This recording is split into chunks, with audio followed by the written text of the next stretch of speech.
Hello everyone, welcome to True IAS and PCS. तो इस lecture में दोस्तों हम लोग बात करते हैं पूनम दलाल दहिया की बुक से नेक्स्ट चैप्टर को, चैप्टर नंबर 7 को। प्रीवियस लेक्चर में हम लोगों ने मौर्यन एम्पायर को बहुत अच्छे से देख लिया था और बहुत सारे एस्पेक्ट्स के बारे में हम लोगों ने बात करी थी कि कैसे अशोक जो था एज अ रूलर, वो अपने इनिशियल ईयर्स में ज़िंदगी में क्रूअल था और बाद में उसने धम्म की पॉलिसी जब अडॉप्ट करी तो उसके बाद उसके जो बच्चे हैं वो उसकी लेगेसी इन द सेंस कि उसके चक्रवर्ती सम्राट होने की लेगेसी को कैरी फॉरवर्ड नहीं कर पाए। वो peace activities, religious activities, Buddhist ideologies and doctrines की प्रोपोगेशन करने के लिए उन्होंने अपना जो जीवन था वो बुद्धिज्म की तरफ ओरिएंट कर लिया, जिसकी वजह से बात, जैसे कि मैंने प्रीवियस चैप्टर में भी करी थी, अगर आप अच्छे हो गए हो तो उसका ये नहीं कि पूरी दुनिया अच्छी हो जाएगी।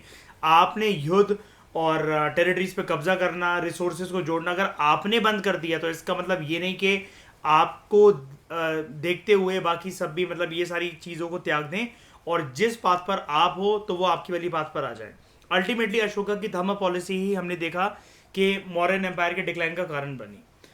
अब क्या होता है, मौर्यन एम्पायर के ध्वस्त होने के बाद एक बहुत बड़ा इंडियन सबकॉन्टिनेंट के अंदर एक वैक्यूम क्रिएट होगा। आई रिपीट माई वर्ड्स, एक बहुत बड़ा वैक्यूम क्रिएट होगा। अब ये वैक्यूम इतना बड़ा था कि इतने सारे रूलर्स बहुत छोटे छोटे टेन्योर के लिए, और यहाँ पर इंडिया के अंदर वो आ रहे थे, उनके बीच में लड़ाई हो रही थी। भारत की धरती पर कोई सक्षम राजा था नहीं उनको कंट्रोल करने के लिए, और एक बार फिर से शनि की साढ़े साथी लग गई।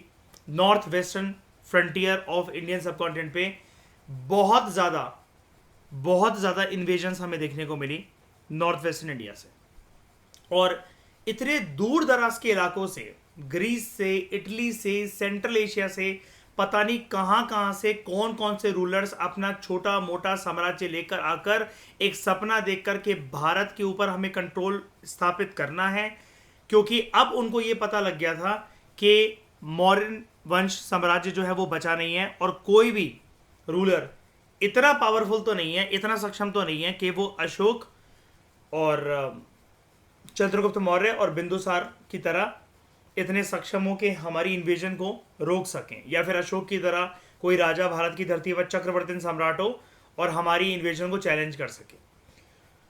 तो ये जो चैप्टर है ये सबसे बड़ा चैप्टर है। एंशिएंट इंडियन हिस्ट्री को अगर आप अच्छे से पढ़ोगे और अगर आप उसको अलग अलग पार्ट्स में डिवाइड करते हो, like Harappa, Buddhism, Jainism, Vedic literature, Mauryan empire, Gupta empire, तो गुप्ता एम्पायर के आने से पहले ये एक चैप्टर है, बस इसके बाद गुप्ता एम्पायर होता है, उसके बाद आपकी पूरी ancient history, ancient Indian history खत्म हो जाती है। Political and cultural developments during, क्योंकि इसका टेन्योर देखो एक बार के लिए, 200 बीसी से लेकर 300 सीई तक, देख रहे हो टेन्योर ही बदल गया। Before common era to common era, मतलब हम लोग बीसी से एडी में एंटर कर जाते हैं और टेन्योर पूरा का पूरा लगभग देख रहे हो कितने सारे साल है। इस वजह से ये चैप्टर काफी बड़ा है, ठीक है। अब हमें यहाँ पर बहुत सारी डेवलपमेंट्स को समझना पड़ेगा, एक एक करके हम निगाह मारते हैं। उससे पहले एक प्यारा सा इंट्रोडक्शन हम लोग यहाँ पर पढ़ते हैं। जो टाइम पीरियड था 200 बीसी से लेकर 300 सीई तक, यहाँ पर जैसा कि मैंने अभी आपको इंट्रोडक्शन में बताया, मौर्यन एम्पायर के ध्वस्त होने के बाद कोई इतना बड़ा मौर्यन साम्राज्य जैसा कोई इतना बड़ा एम्पायर तो हमें कोई देखने को नहीं मिला। लेकिन ये टाइमलाइन 200 बीसी से लेकर 300 सीई तक, यहां पर ये टाइमलाइन, ये टाइम पीरियड जाना जाता है बड़े सारे प्रकार की यहां पर ऐतिहासिक, राजनीतिक और परंपरागत अनुसार बहुत सारी चीजें रिलेटेड टू कल्चर यहां पर डेवलप हुई। अलग अलग जो रियासतों में जो लोग एम्पायर बनाकर यहां पर रह रहे थे हिंदुस्तान की धरती पर, वो जनरली बाहर से ही आए थे इस टाइम पीरियड में, 200 बीसी टू 300 सी। लेकिन जो वो छाप छोड़कर गए उसकी अमेलगमेशन, उसकी इंटरमिंगलिंग कुछ इस प्रकार से हुई कि हमारे देश में जो डाइवर्सिटी का जो एंगल था ना, उसको एक बहुत मेजर बूस्ट मिलेगा इस टाइम पर। इतने सारे लोगों का आना जाना जो लगा हुआ था, उनका यहां पर टिकना 90 साल, 75 साल, 100 साल, 45 साल, 35 साल, 10 साल, 5 साल, 8 साल, लेकिन जितने भी साल का जिसका भी टेन्योर था वो यहां पर कुछ ना कुछ एक ऐसी झलक छोड़कर गए जिसकी बुनियाद हमें आज भी देखने को मिलती है अगर आप उस रीजन से बिलोंग करते हो तो। ये वाली बातें आपको समझ में आ जाएंगी जैसे जैसे हम चैप्टर में प्रोसीड करेंगे आगे। अब मैं आपको एक बात बताता हूं जो कि इस चैप्टर में डिस्कस नहीं है, ना डायरेक्टली ना इनडायरेक्टली, लेकिन फिर भी स्टार्ट कराने से पहले मैं आपको थोड़ी सी बात वो क्लियर करता हूं एडिशनली। देखो, मैं आपको बता रहा हूं कि एम्पायर जो इंडिया में स्टैब्लिश हुए वो एज फार एज लोग जो ग्रीस से थे वो तक चले आए यहां पर।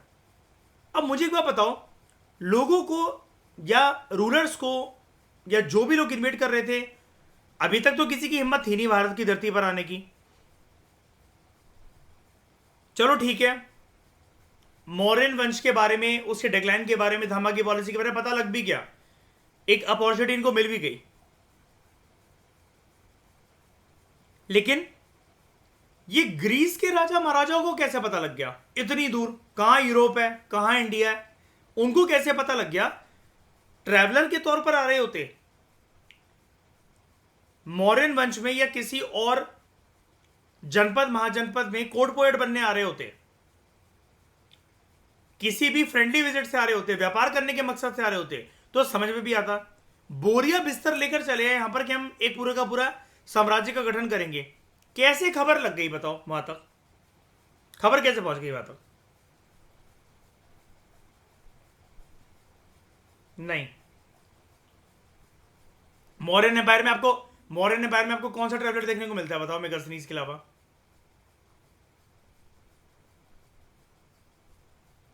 नहीं, वो भी जो प्रचार करने गए थे, नहीं ऐसा कुछ भी नहीं था कि वो प्रचार करने गए और वहां से पता लग गया। ग्रीस में इतनी दूर तक, यूरोप में बहुत ज्यादा उनका आना जाना कहाँ हुआ बताओ?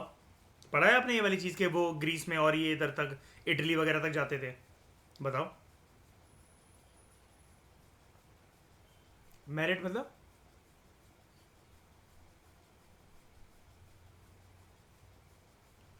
Very good, very good, very good. एक तो ये वाला पॉइंट है। दूसरा पॉइंट ये भूल गए, अशोक के ये सारे के सारे दोस्ती तो थे, सब कुछ सारे के सारे राजा। अशोक जब चक्रवर्ती सम्राट बन गया था, उसका व्यापार नहीं होता था इन सारे हिस्सों में, इलाकों में, है ना? तो वही वाली बात है, जैसे मतलब मान लो आप और मैं, हम सारे लोग दोस्त हैं, ठीक है? आपका आपका और मेरा व्यापार होता है, एक दूसरे के एम्पायर में आना जाना होता है, हमारा एक दूसरे से लगाव है, आपसी तालमेल है, दोस्ती यारी है। लेकिन जरूरी तो नहीं ना कि हम सबके बच्चे भी कॉर्डियल रिलेशंस में रहें, या आने वाली हमारी पीढ़ियां भी जितना लगाव हम एक दूसरे के लिए दिखाते हैं वो भी आपस में दिखाएं। उनके मकसद हो सकता है कुछ और हो। तो सबने सोचा नैया तो डूबी गई है हिंदुस्तान की, एक हाथ आजमा के देख लेते हैं, क्या पता हमारा सेटअप यहां पर बढ़िया तरीके से बैठ जाए। मेरी बात समझ में आ रही है? मैं आपको क्या समझा रहा हूं कि बाहर से लोग एकदम से इतनी दूर के इलाकों से कैसे चले आए? चैप्टर नहीं बताएगा ये आपको सोचना पड़ेगा, क्योंकि बात वही है ना श्रेया, अभी आपने पेपर तो देख ही लिए। मेंस में वो चीजें जो कि हमारी आंखों के सामने से जाती हैं, जिसके बारे में हमें पता सब कुछ है, लेकिन वो सोचने में मजबूर उसी टाइम पर करवाता है कि टाइम वेस्ट एग्जामिनेशन हॉल में बैठ के ही हो कि यार चैप्टर तो पढ़ा था लेकिन ये एंगल से नहीं सोचा था कभी चैप्टर के बारे में, है ना? शादी होते हुए देखिए किसी की कभी लाइफ में? शादी होते हुए देखिए किसी की?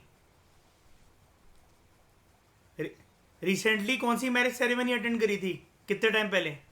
क्यों श्रेया ठाकुराइन, किसकी शादी हो कितने टाइम पहले अटेंड करी थी?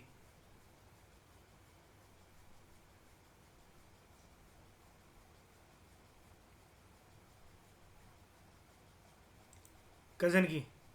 अच्छा हो श्रेया, मुझे लगा तुम बोलोगे मम्मी पापा की अटेंड करी थी।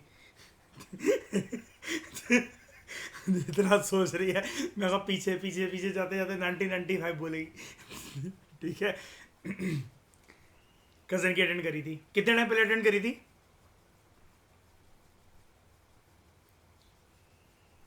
लास्ट दिसंबर थी ना, अभी जो गया था 2022 का दिसंबर। अब मुझे ये बताओ, उनकी शादी को देखकर कभी सोचा था कि शादी आजकल के ज़माने में अपना पवित्र बंधन को तो चला जा रहा है कि नहीं? पूछा ना यूपीएससी ने, अगर तुम 2023 में मेंस देने का प्लान बना रहे होते तो उनकी शादी को तुम कोसने लग जाते इस क्वेश्चन के बाद। कि साला ये तो नहीं सोचा था, खाया पिया तो बहुत, नाच गाना तो बहुत करा, कपड़े तो बहुत चुन चुन कर पहने थे, ये तो नहीं सोचा कि तुम लोग की शादी का पवित्र बंधन बरकरार है कि नहीं है। आजकल की शादी पवित्र बंधन का एक सिंबॉलिज्म है कि नहीं है।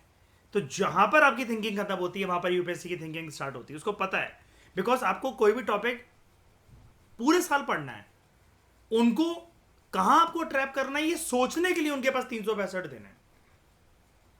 जिसको जाल बिछाना उसके पास सोचने के लिए जब ज्यादा टाइम हो तो सोच के देखो वो क्या क्या कर सकता है आपके लिए। हमें इसी आइडियोलॉजी को बीट करना है यूपीएससी की, और जो कि बहुत आसान है, बस इनिशियली थोड़ा सा टाइम लगता है।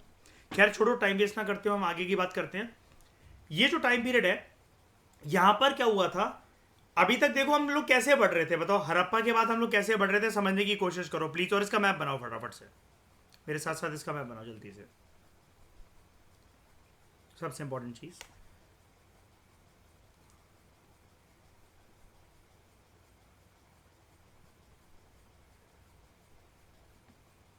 कॉपी पेन तुम लोग लेकर बैठते हो ना कि सुबह सुबह ऐसे ही मतलब नींद से उठकर उबासियां लेने चले जाते हैं यहाँ पर, कि चलो यार स्क्रीन देखते हैं, ये चुटकुले सुनाएंगे, बड़ा मजा आएगा सुबह सुबह, दिन बहुत बेहतरीन जाएगा, हंसी मजा होगा सुबह सुबह, बड़े अच्छे चुटकुले सुनाते हैं यार ये। और फिर उस चुटकुले सुनने के बाद हम सो जाएंगे, फिर 12:30 बजे उठेंगे डायरेक्टली। ऐसे तो नहीं करता ना कोई भी। तो ये इंडिया का मैप, ये जो टाइम पीरियड है, ये टाइम पीरियड को गोली मारो। पहले बात करते हैं हम लोग हड़प्पा की। हड़प्पा से मौर्यन एम्पायर तक जाते हुए मुझे बताओ लोगों की डायरेक्शन कहां पर बढ़ी, चाहे वो इन्वेडर थे चाहे कोई भी थे, किस तरफ हिंदुस्तान में वो लोग आगे बढ़ रहे थे। शुरुआत कहां से हुई पहले ये बताओ। मैंने हड़प्पा कहां बनाया है, नॉर्थ वेस्ट। अब कहां बढ़ेंगे, कहां नीचे लेकर जाऊं ऊपर लेकर जाऊं, एरो को कहां बनाऊं, बताओ। ये एरो मैं लेकर आने लग गया और हिंदुस्तान की धरती से टकरा दिया मैंने एरो। अब बताओ कहां, नॉर्थ में लेके जाऊं, साउथ में, ईस्ट में, वेस्ट में, कहां, कि आगे की तरफ चलता रहूं, आगे की तरफ चलता रहूं, यानी कि ये वाला जो हिस्सा है,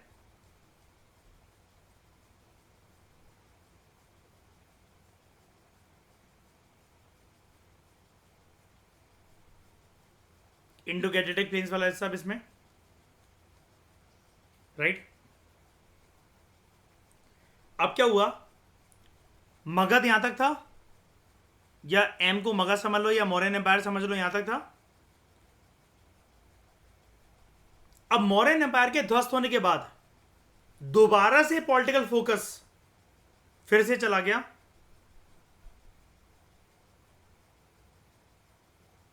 नॉर्थ वेस्टर्न इंडिया। कहानी जहां से शुरू हुई थी,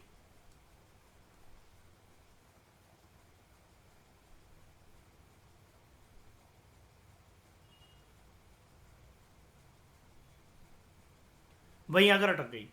ये जो येलो पोर्शन है ना, मैंने एक जगह पर नहीं बनाया है, देख रहे हो, शेडेड पोर्शन मैंने तितर बितर होकर इधर उधर बनाया है। नॉर्थ वेस्ट कोई एक एंट्री पॉइंट तो नहीं ना, कोई गेट तो नहीं है ना, कोई सुरंग तो नहीं है ना, एक इलाका तो नहीं है ना कि बस यही कदम रखूंगा तो ये नॉर्थ वेस्ट है। ये जहां पर मैंने येलो शेडेड पोर्शन बनाया, डू यू एग्री कि नॉर्थ वेस्ट है ये पूरे का पूरा, येलो वाला शेडेड पोर्शन नॉर्थ वेस्ट है। इस पूरे इलाके से इन्वेजन हुई थी, होना शुरू हो गया, अभी आएगा चैप्टर में जैसे जैसे आप आगे बढ़ोगे, इस पूरे इलाके से इन्वेजन होना शुरू होगी। इस चैप्टर को बड़े इत्मीनान और बड़े ध्यान से समझना, क्योंकि जो नाम आएंगे रूलर्स के, एम्पायर्स के, वो होते नहीं है, मतलब वो हम सुनते नहीं है कहीं पर भी, वो हमारे कहीं पर भी बुक्स में होते नहीं है। बैक्ट्रियंस, पार्थियंस, स्काइथियंस, तो आपको समझ में नहीं आएगा क्या है, मतलब भाई ये जीव जंतु हैं, कुछ एनवायरनमेंट की स्पीशीज है, क्या ये कहाँ से चले आ रहे हैं। उसी को हम थोड़ा सा एक बहुत ईजी वे में, इंटरेस्टिंग वे में पढ़ेंगे पूरी कहानी। ऐसा भी नहीं था कि हिंदुस्तान की धरती पर कोई हिंदुस्तानी राजा नहीं था, लेकिन अब लड़ाइयों का सिलसिला कैसे बदलेगा वो हमें देखना है, ठीक है। तो इस टाइम पर जो भी पॉलिटिकल कल्चरल अचीवमेंट जो हो रही थी, हम एक एक करके उनको प्लॉट करते हैं और समझने की कोशिश करते हैं। नंबर 1 कहानी आपने क्या सुनी, there is a political shift from Magadha to north western India. Okay, number one activity ये हुई थी कि दोबारा से नॉर्थ वेस्टर्न इंडिया की तरफ पॉलिटिकल फोकस चला गया. किसका चला गया? किसका पॉलिटिकल फोकस?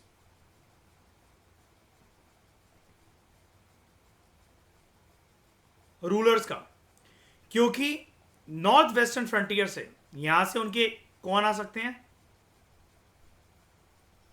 एनिमीज. और ये एनिमीज कौन है? कोई भी, सही बोल रहे हो इसमें, फॉरेन इन्वेडर्स. नंबर 2, बड़ी सारी इन्वेजन्स, सीरीज ऑफ इन्वेजन्स इस टाइम पर हमें देखने को मिलती हैं. दूसरा घटनाक्रम. और इसके साथ ही जब जो इन्वेजन हो रही थी, इन्वेजन इस टाइम पर सारी की सारी, ऑलमोस्ट सारी की सारी सक्सेसफुल थी. क्यों? भारत की धरती में, भारत की धरती पर कोई भी इतना महान साम्राज्य या सम्राट, एम्पायर, किंगडम और रूलर था ही नहीं चैलेंज करने के लिए इस इन्वेजन को. अशोक जब तक जिंदा था, उसके बच्चे भी जब तक जिंदा थे, तब तक किसी की हिम्मत नहीं हुई. ये वाली चीज मैंने आपको प्रीवियस चैप्टर में पढ़ाई थी बहुत अच्छे से. लेकिन जिस मौर्यन वंश के खानदान के लोगों के ऊपर कोई आंख उठाने की जरूरत नहीं करता था, उसी मौर्यन वंश के लास्ट वंशज बृहद्रथ को पुष्यमित्र शुंग ने, जब वो आर्मी इंस्पेक्ट कर रहा था, ट्रूप्स को इंस्पेक्ट कर रहा था, उसका मर्डर कर दिया था सबके सामने खड़े होकर. और हमने पढ़ा भी था ना, बृहद्रथ की कैपेबिलिटीज के ऊपर जनता को, उसके ट्रूप्स को, उसकी आर्मी को, उसके कोर्ट को भरोसा भी नहीं था. वरना आप राजा को सबके सामने मारोगे तो आप जिंदा बचोगे क्या? लेकिन पुष्यमित्र शुंग को किसी ने कुछ नहीं कहा. और ये हमें क्या दिखाता है? मिली भगत ही होगी. सब लोग चाहते होंगे बृहद्रथ ना रहे, खत्म करो मौर्यन वंश, मिटाओ इसकी आखिरी जड़. तो इन्वेजन्स देखने को हमें मिलती हैं. इन्वेजन सक्सेसफुल होती हैं तो there is a rise of many regional kingdoms. Keyword is many. अभी मैनी क्यों अक्षर है यहां पर? बिकॉज मैंने क्या बताया, almost every invasion was successful. अब जब नए नए किंगडम्स आएंगे, अब ये बाहर से चले आ रहे हैं, तो श्रेया जैसे इजिप्ट से कोई आ रहा है, सेंट्रल एशिया से कहीं से कोई आ रहा है, ग्रीस से कोई आ रहा है, इटली से कोई आ रहा है, अपने अपने नए ट्रेडिशंस और गवर्नेंस के ट्रेडिशंस लेकर नहीं आएंगे कि वो जिस तरीके से अपनी कंट्री में रूल को चलाते हैं, यहां पर भी वो उसी प्रकार का रूल फॉलो करवाएंगे. उनको नहीं पता भारत के अंदर जियोपॉलिटिकल सिचुएशंस क्या हैं, क्या सिनेरियो क्या नहीं है. वो अपने हिसाब से बेस्ट करने की कोशिश करेंगे कि उनका रूल, उनके रूल का डंका यहां पर बजता रहे. तो there was fourth major activity. इसी के साथ साथ, घटनाक्रम के साथ साथ, इन्वेजन से रीजनल किंगडम का राइज होना, बड़े सारे रीजनल किंगडम्स का आना, and emergence of new traditions of governance such as joint rule या सबऑर्डिनेट रूल. अगर दो लोग लड़खड़ा रहे हैं, वो एक दूसरे को मिलकर संभाल लेंगे. किसी एक को अगर डर है कि यार हमने इन्वेजन करी लेकिन हमें डर है यार, जो हम सत्ता बनाने का सोच रहे हैं उसको उखाड़ के ना फेंक दिया जाए, तो सामने वाला कहेगा मैं तेरे को सपोर्ट करता हूं, बस मुझे इस गवर्नेंस शेयरिंग में, गवर्नेंस एडमिनिस्ट्रेशन में थोड़ी सी शेयरिंग दे देना. And subordinate rule also. Subordinate rule मतलब किसी की छत्र छाया में काम करना स्टार्ट कर दिया. भारत की तरफ लेकिन लगाव आप देखो बढ़ता चला जा रहा है. पांचवी मेजर डेवलपमेंट, ये एक ऐसा टाइम पीरियड था जहां पर सिटीज एक्सपेंड हुई और अर्बन कल्चर डेवलप हुआ शहरों के साथ साथ. It gained certain predominance. उसके बाद six major development,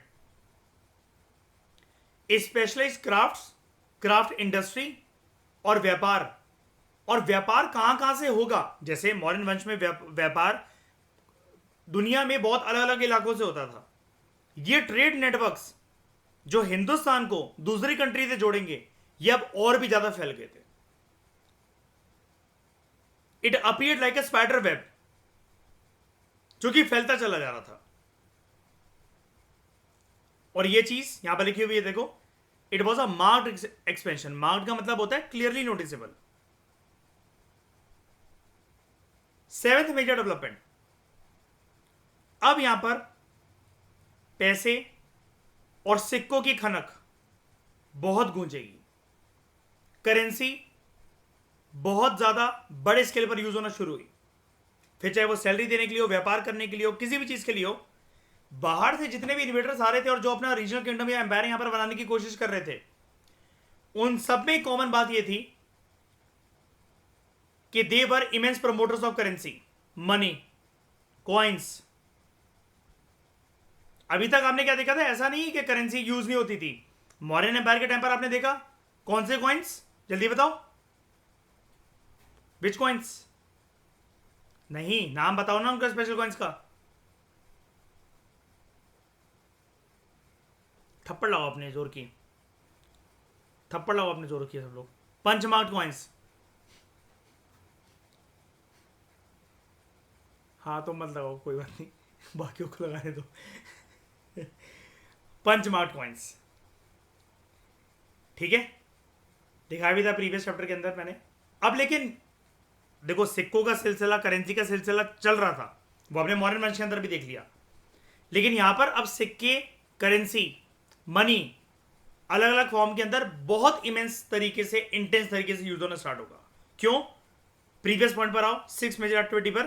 trade network क्योंकि एक्सपेंड हो रहे हैं। भाई आप बार्टर करते हो, अब जमाना ऐसा है, दुनिया में आगे प्रोग्रेस हो रही है, जो प्रॉस्पेरिटी हो रही है, अब उनको बार्टर सिस्टम नहीं करना है। माल दो, पैसा दो, माल ले लो, पैसा दे दो।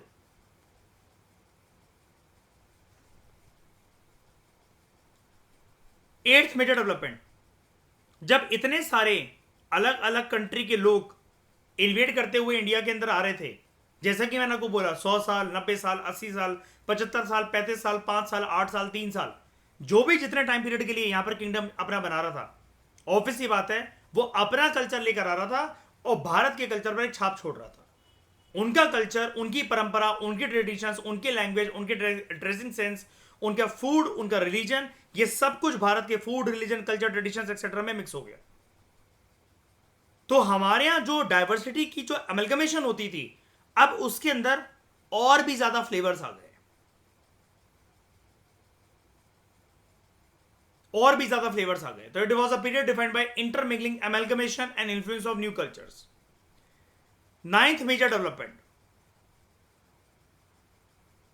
इंटेंस तरीके से हाई स्पिरिटेड और एनर्जेटिक फॉर्म में यहां पर डॉक्ट्रिनल डिबेट्स होना स्टार्ट हुई। अब what do you mean by doctrinal debates? Doctrinal debates का जो वर्ड है, ये वर्ड आया डॉक्ट्रिन से, और डॉक्ट्रिन का मतलब, या डॉक्ट्रिनल वर्ड का मतलब होता है अ सेट ऑफ बिलीफ। एक मिनट रुको, इस वर्ड का मतलब होता है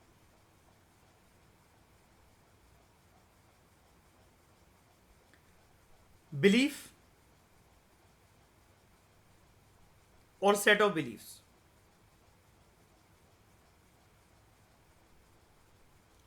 एक सोच या फिर एक पूरे का पूरा आपकी सोच का बेस, ध्यान से समझना। आप ये तो हो गया, सोच हो गया, लेकिन ये डॉक्ट्रिन कैसे हुई? डॉक्ट्रिन ऐसे हुई, ये सोच रिलेटेड हो सकती है किसी ना किसी मुद्दे से। वो मुद्दे जनरली दो ही होते हैं, पॉलिटिकल, राजनीतिक या धार्मिक। और ये बिलीफ इस कदर आपकी जहन में या दूसरों के जहन में बस जाती है कि एक तो वो सिखाई जाती है, उसका प्रमोशन होता है, वो अच्छे से स्प्रेड होती है, और एक पर्टिकुलर ग्रुप के लोग उसको एक्सेप्ट करना भी स्टार्ट करते हैं। ये होता है डॉक्ट्रिनल डिबेट। अब डिबेट जब भी हो रही है श्रेया, तो मुझे एक बात बताओ, जो जैसा कि मैंने अभी आपको बताया, वो थिंकिंग पैटर्न फैल रहा है ना, किसी न किसी के द्वारा तो पढ़ाया जा रहा है, प्रमोट करा जा रहा है, स्प्रेड करा जा रहा है। डिबेट यही तो होती है। डिबेट में क्या होता है कि जैसे अगर मैं किसी की डिबेट सुनने बैठूं ठकुराइन, मैं किसी चीज को अपने अकॉर्डिंग, अपने ख्याली पुलाव के अकॉर्डिंग सच मान रहा हूं।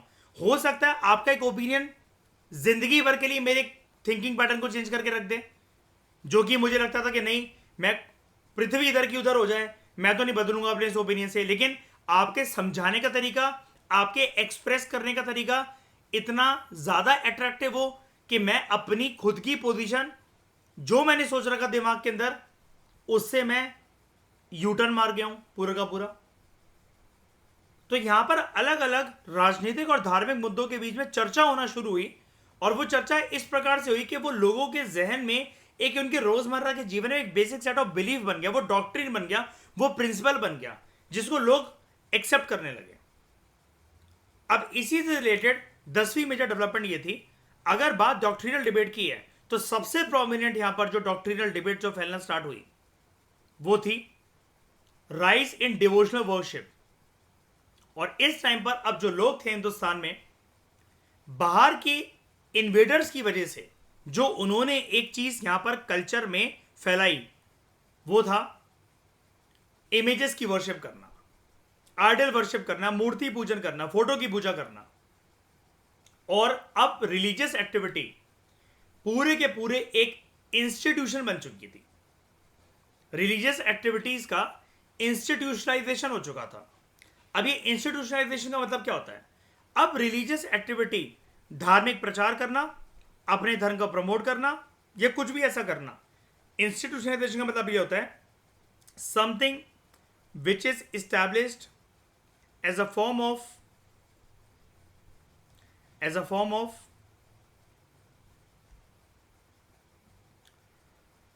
प्रैक्टिस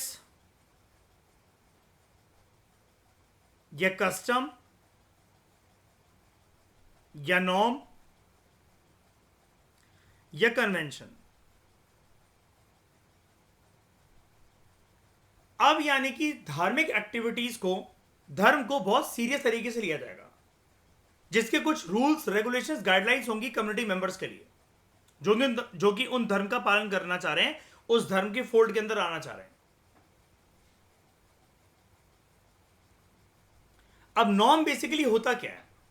नॉर्म शब्द को अगर आप पता लगाने जाओगे तो ये आपको दो सब्जेक्ट्स के अंदर देखने को मिलता है, एक साइकोलॉजी और एक फिलॉसफी। नॉर्म का मतलब होता है रिटन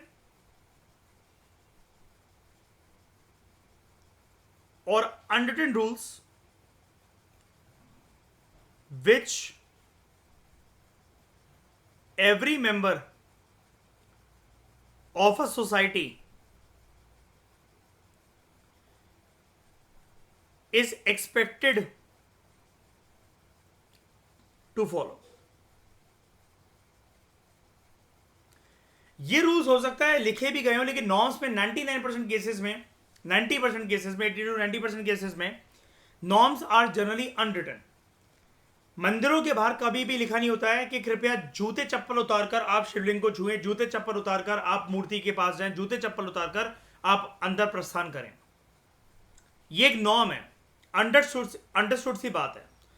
और नॉर्म को अगर जब भी तोड़ा जाता है, वॉयलेट करा जाता है, उसकी पेनल्टी लगती है मेंबर्स के ऊपर, सोसाइटी के मेंबर्स के ऊपर, in the form of boycott. आपको समाज से बेदखल करा जा सकता है। धर्म इस टाइम पर एक पूरे का पूरा इंस्टीट्यूशन बन गया। कौन से धर्म में किस धर्म का प्रचार हो रहा है, कैसे होगा वो प्रचार, और जब भी उसके कुछ इंस्टीट्यूशंस बनेंगे, मान लो, मतलब मैं इंस्टीट्यूशनाइजेशन की बात नहीं कर रहा, मैं फिजिकल इंस्टीट्यूशंस की बात कर रहा हूं, मंदिर, मस्जिद वगैरह जो भी बनना स्टार्ट हुए, प्रोमिनेंटली ये जमाना ऐसा था कि अभी भी धर्म हिंदू रिलीजन के इर्द गिर्द घूम रहा था, और उसके साथ साथ बुद्धिस्ट रिलीजन का प्रचार भी यहां पर काफी ज्यादा हुआ। लेकिन बात था यहां पर जो सिलसिला जो स्टार्ट हुआ वो था image worship and idol worship. लेकिन ये जो भी था, अब सारे के सारे धर्म और धार्मिक एक्टिविटीज का इंस्टीट्यूशनलाइजेशन हो गया था। They were established as a practice, as a custom, as a norm, as a convention. And this period also saw the emergence of devotional worship, मैंने आपको बताया, मूर्ति पूजन, इमेज वर्शिप। 11वीं मेजर डेवलपमेंट मैंने आपको बताई, रिलीजियस एक्टिविटी का institutionalisation. 12वीं मेजर डेवलपमेंट, आर्किटेक्चरल स्टाइल्स यहां पर इमर्ज हुए। लेकिन ये नॉर्मल ऐसा नहीं था कि कोई भी पोर्ट्रे बना दिया, कोई सी भी मूर्ति बना दी टेराकोटा से। यहां पर जो स्क्रप्चरल और आर्किटेक्चरल जो स्टाइल्स है, they were very much sophisticated. Sophisticated का मतलब कंफ्यूजिंग नहीं होता है। वैसे जनरली हम लेमैन लैंग्वेज के अंदर जब ये सोफिस्टिकेटेड वर्ड को यूज करते हैं, उसका मतलब हम ये कहते हैं कि ये चीज बहुत सोफिस्टिकेटेड है, बहुत कॉम्प्लिकेटेड है। कॉम्प्लिकेटेड नहीं होता सोफिस्टिकेटेड वर्ड का मतलब, जनरली जब वो आर्किटेक्चर में यूज करा जाता है। सोफिस्टिकेटेड वर्ड का मतलब होता है state of the art. State of the art का मतलब होता है अल्ट्रा मॉडर्न, एडवांस्ड, फ्यूचरिस्टिक। ऐसी तकनीकी से मूर्तियां वगैरह, आर्किटेक्चरल डिजाइन्स इस प्रकार से बनाई गई कि आज से पहले वो धरती पर, हिंदुस्तान की धरती पर किसी ने देखी नहीं थी। इतनी बेहतरीन मूर्तियां जो कि ऐसा लगता था कि ये शायद से जिंदा है, इसको टच करेंगे हम जिंदा हो जाएगा, क्या एक्सप्रेशन है। और उस आर्ट को हम लोग बोलते थे, जो बहुत प्रचलित हुई, वो था ग्रीक आर्किटेक्चर, हेलेनिस्टिक आर्ट, जिसके बारे में अभी आगे पढ़ेंगे। उस हेलेनिस्टिक आर्ट की झलक हमें बुद्धिज्म रिलीजन के अंदर देखने को मिलती है, जिसकी वजह से मथुरा में गांधार आर्ट बहुत फेमस हुई। And Mathura emerge at the centre of religious worship, idol worship. मूर्ति बनाने का व्यापार, कारोबार मथुरा में बहुत ज्यादा डेवलप हुआ ग्रीक्स की इन्वेजन की वजह से। पूरी की पूरी डिटेल में बात करेंगे हम लोग आगे चलकर, और मैं आपको बहुत अच्छे ये आर्किटेक्चरल फीचर्स वगैरह भी दिखाऊंगा। यहाँ पर ये आई थिंक हमारा ये गांधार इमेज ऑफ बुद्धा।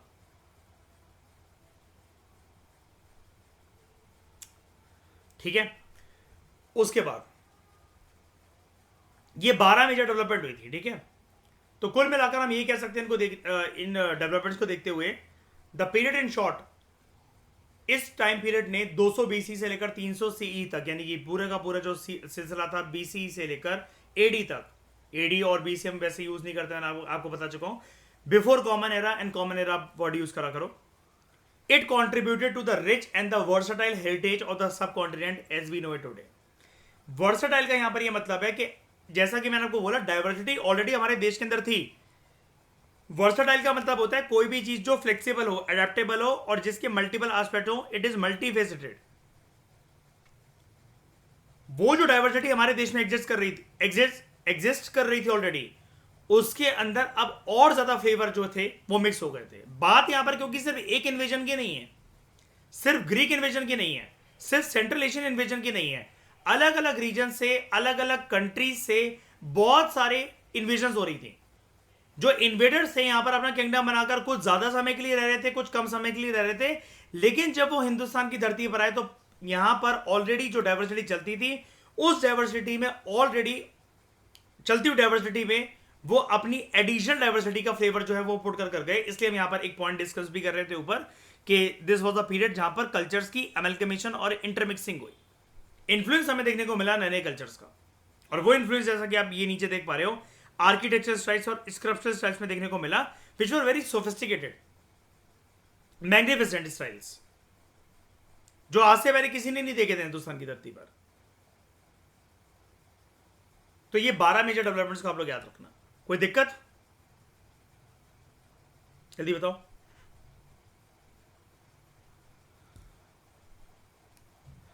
तो इस डिस्कशन में दोस्तों फिलहाल लेते हैं। Thank you very much for discussion.